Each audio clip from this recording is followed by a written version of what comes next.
Hi guys, welcome to our channel. குட்டி story ஒன்று பார்க்கலாம். ஒரு அடர்ந்த காட்டில் வயசான ஒற்றை யானை ஒன்று வாழ்ந்துட்டு இருந்துச்சு.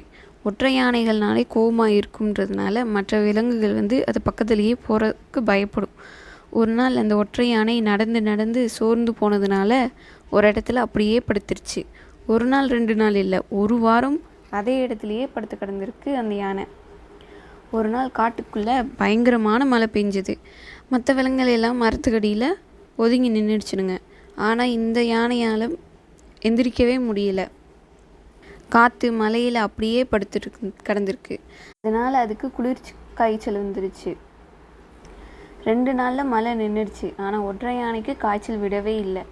கண்களில் கண்ணீர் வலிய பசியோடு படுத்து கிடந்திருக்கு. மழை நின்றுட்டதுனால சின்ன சின்ன பூச்சிகள்லேருந்து பெரிய விலங்குகள் வரைக்கும் இறை தேட வெளியே வர ஆரம்பிச்சிருச்சுங்க. அதில் பிங்க் கலர் வண்ணத்து பூச்சியும் ஒன்று. அழகான பூக்கள்ல இருந்து தேனை குடிச்சிட்டு இருந்த அதோட கண்களில் காய்ச்சலோடு படுத்து கிடக்கிற ஒற்றை யானையை பார்த்துடுச்சு. முதல்ல யானையை பார்த்து பயந்துடுச்சு வண்ணத்து பூச்சி. அப்புறம் தைரியத்தை வரவழைச்சிட்டு யானைக்கிட்ட போச்சு. காய்ச்சலில் நடுங்கிட்டு இருக்கிறத பார்த்த வண்ணத்து பூச்சி மெதுவாக அதை தொட்டு பார்த்துச்சு. உடம்பு கொதிச்சிட்டு இருந்திருக்கு.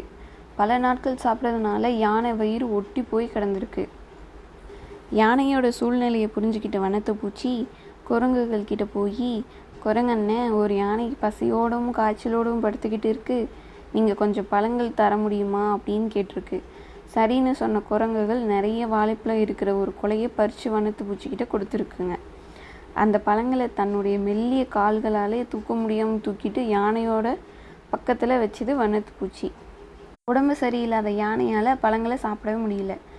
என்ன பண்ணுறதுன்னு கொஞ்ச நேரம் யோசித்த வண்ணத்து பூச்சிக்கு டக்குன்னு ஒரு ஐடியா தோணியிருக்கு.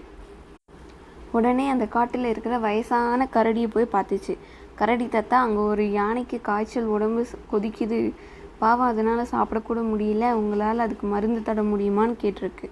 அந்த வயசான கரடியும் பிங்க் கலர் வண்ணத்து பூச்சியை கூட்டிகிட்டு காட்டுக்குள்ளே இருக்கிற ஒரு உயரமான மலை மேலே போச்சு.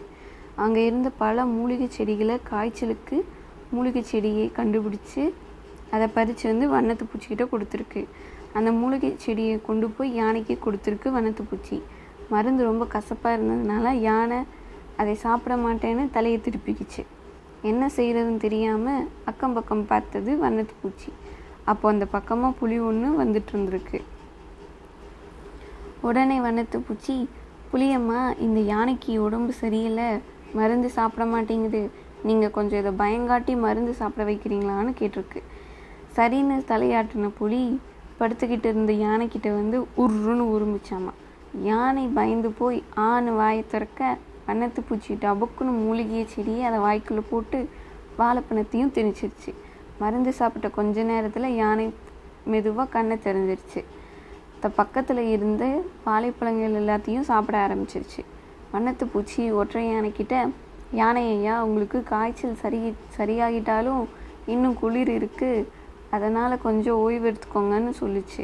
யானை சரின்னு தலையாட்டுச்சு. ஆனால் குளிரில் அதோட உடம்பு லேசாக நடுங்கிக்கிட்டே இருந்துச்சு. யானையோட நடுக்கத்தை பார்த்த பிங்க் கலர் வண்ணத்து பூச்சி வேகமாக பறந்து மயில்கிட்ட போச்சு.